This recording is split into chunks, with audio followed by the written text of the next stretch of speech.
দেখতে পাই সেই কারণটা হচ্ছে গজবের মোবাইল। কথা বলেন ঠিক কিনা? এই গজবের মোবাইল আগে ছিল না।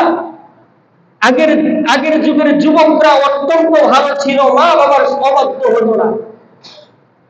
আজকের যুবকরা দেখা যায় আজকে মোবাইল পায়া মা বাবার সাথে বেয়াদবিমূলক আচরণ করে। মা বাবা অনেক কষ্ট করে ক্লাস করে মা বাবা মাথার গাম পায়ে ফালায়া সন্তানকে ভার্সিটিতে পাঠায়। মা বাবা কই পাঠায়? পড়ালেখা করার জন্য পাঠায় বিদ্যালয়ে। আজকের ওই বিদ্যালয়ে যুবক যুবতী বিদ্যালয়ে যায় না, এই যুবক যুবতীরা ওই বিদ্যালয়ে ছাইরা পার্কে পার্কে পার্কে পার্কে করে। কথা বলেন ঠিক কিনা? মা বাবা পাঠায় কলেজে ভার্সিটিতে, আর এখনকার তরুণ তরুণীরা ভার্সিটি যায় না, যায় পার্কে। ভাই আমার কোচিং আছে, ঠিক না? আজকে যুব সমাজ কোথায় গেছে?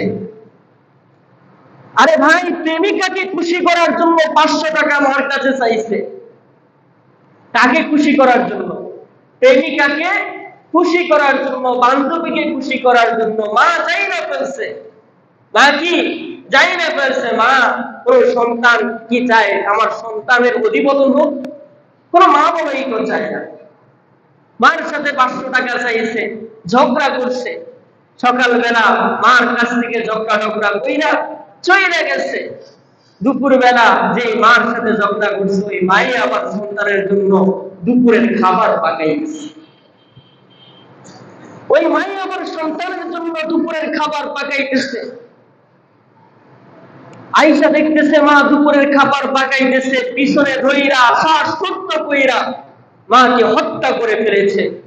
আমার মনে হয় ওই মা যতটুকু তার মৃত্যুর যন্ত্রণা পেয়েছে তার থেকে অধিক যন্ত্রণা পেয়েছে তার সন্তানের সাথে, সন্তান মার সাথে যে বিশ্বাসঘাতকতা করেছে। তার পেটের সন্তান কোনোদিন তার মাকে হত্যা করতে পারে? কোনোদিন মা বিশ্বাস করবে আমার সন্তান আমাকে হত্যা করবে? আরে ভাই, তুমি যাকে ভালোবাসো এই ভালোবাসা না, তোমাকে যাকে ভালোবাসে এটাই হচ্ছে প্রকৃত ভালোবাসা। কথা বলেন ঠিক কিনা? আজকে সামান্য তুমি অবৈধ ভালোবাসার কারণে তোমার মাকে হত্যা করে ফেলেছো। তোমার মতো কুলাঙ্গার যুবক দুনিয়ার সমাজে থাকার চাইতে না থাকা অনেক ভালো। কথা বলেন ঠিক কিনা? আজকে মা বাবার প্রতি যুবকরা শ্রদ্ধা হারায় ফেলেছে। যখন স্কুলে যায়, স্কুলে গিয়া যখন প্রেমিকায় বান্ধবী যখন সেকা দিয়া দেয়, তখন এলাকায় আইসা বাবা ধরে, ইয়াবা ধরে, মদ ধরে, জুয়া ধরে। কথা বলেন ঠিক কিনা? আজকে চিপায় চাপায় দেখা যায় এলাকার যুবকরা চিপায় বইয়া গাঁজা খায়, মদ খায়, ইয়াবা খায়। আরে ভাই, এগুলাই খায় কি লাভ? আপনার জীবন শেষ হচ্ছে, আপনার মা বাবাকে আপনি কষ্ট দিচ্ছেন কেন রে ভাই? আরে কয়েকদিন আগের ঘটনা, আমার অলিদ সাহেবের দোকানে আমি বসে একদিন মা হাতে ধইরা নিয়ে আসছে, ছেলেকে মা হাতে ধইরা নিয়ে আসছে। হাজি সাহেব, আপনি ওর বিচারটা কইরা দেন। ও রাতের বেলায় বাবা খায়া তার উপরে ঘরে আসে, আমি সামনে বসা।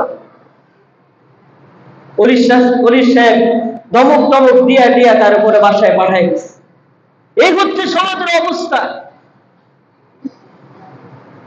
ও দুনিয়ার মুসলমান, হে আমার যুবক, হে আমার পরিবার ভাই, আল্লাহ পাক তোমার মা বাবার স্থানকে দিয়েছেন আল্লাহ পাকের পরে। যে মা বাবার স্থান আর কেউ অর্জন করতে পারে না, সেই মা বাবার আজকে অবাধ্য তুমি হয়ে যাচ্ছ। সেই মা বাবার অবাধ্য তুমি হয়ে যাচ্ছ। তোমার মতো নির্বোধ কপাল পোড়া সমাজে একটাও নাই আমার মনে হয়। আল্লাহ পাক তোমাকে মেসেজ দিচ্ছেন, তোমাকে ওসিয়ত করতেছেন সূরা বনী ইসরাঈলের মধ্যে 23 এবং 24 নম্বর আয়াতের মধ্যে জানায় দিচ্ছেন, وَقَضَى رَبُّكَ أَلَّا تَعْبُدُوا إِلَّا إِيَّاهُ وَبِالْوَالِدَيْنِ إِحْسَانًا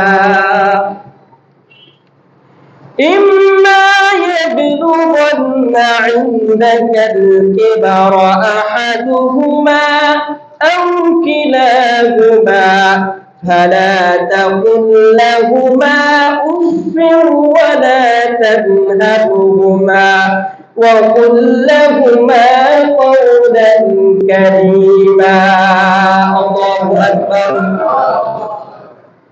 মুসলমান বান্দার আল্লাহর গোলাম ও যুবক ভাই, তোমার রব তোমাকে ওসিয়ত করতেছেন, তোমার রব তোমাকে জানায় দেন ওয়া রাব্বুকা আল্লা তা'বুদু।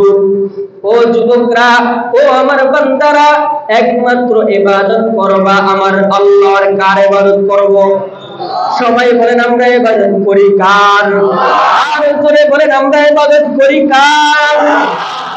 আল্লাহ বলেন আমাকে ব্যতীত আর কারো ইবাদত করবা না, আমাকে ছাড়া আর কারো ইবাদত করবা না, কারো উপাস্য করবা না। আল্লাহ ওসিয়ত করার পর তোমাকে আরো একটা ওসিয়ত করতেছেন। আমার রব জানায় দেন ইল্লা ইয়্যাহু ওয়া বিল ওয়ালিদাইনি ইহসানা। ও বান্দা, ও যুবক, ও যুবতী, তোমার আমার ইবাদতের পর তারপরে তোমার মা বাবার সাথে সুন্দর ব্যবহার করো, সুন্দর আচরণ করো। মা বাবাকে কোনোদিন ধমক দিবা না, মা বাবাকে কোনোদিন কষ্ট দিবা না রে বাবা। শুধু তাই নয়, আজকে দুনিয়ার সমাজের অনেক যুবকরা আছে, অনেক শিক্ষিত ফ্যামিলি আছে, মা যখন বুড়া হয়ে যায়, মা যখন বৃদ্ধ হয়ে যায়, বাবা যখন বৃদ্ধ হয়ে যায়, মা বাবাকে ঘরে রাখতে চায় না, মা বাবাকে ঘরে রাখতে চায় না। বৃদ্ধ যখন হয়ে যায়, ওই কপাল পোড়া সন্তান মা বাবারে বৃদ্ধাশ্রমে পাঠায় যায়। কথা বলেন ঠিক কিনা? আমার রব জানায় দেন, আমার রব জানায় দেন, ও যুবক, আমার রব বলতেছেন إما يبلغن عندك الكبر أحدهما أو كلاهما فلا تقل لهما أف ولا تنهرهما। ওই যুবক, তোমার রব তোমাকে ওসিয়ত করতেছেন, তোমার মা বাবা যখন বার্ধক্য জীবনে চলে আসবে, তোমার মা বাবা যখন বার্ধক্য জীবনে চলে আসবে, তোমার মা বাবা যেন উফ শব্দটাও না বলে, উফ শব্দটাও না বলে। ফালা তাকুল লাহুমা উফফিউ। আল্লাহ বলতেছেন তোমার মা, তোমার বাবা বার্ধক্য জীবনে যখন চলে আসে, তোমার আচরণে, তোমার ব্যবহারে তোমার মা বাবা যেন উফ শব্দটাও না বলে। কে বলেছেন?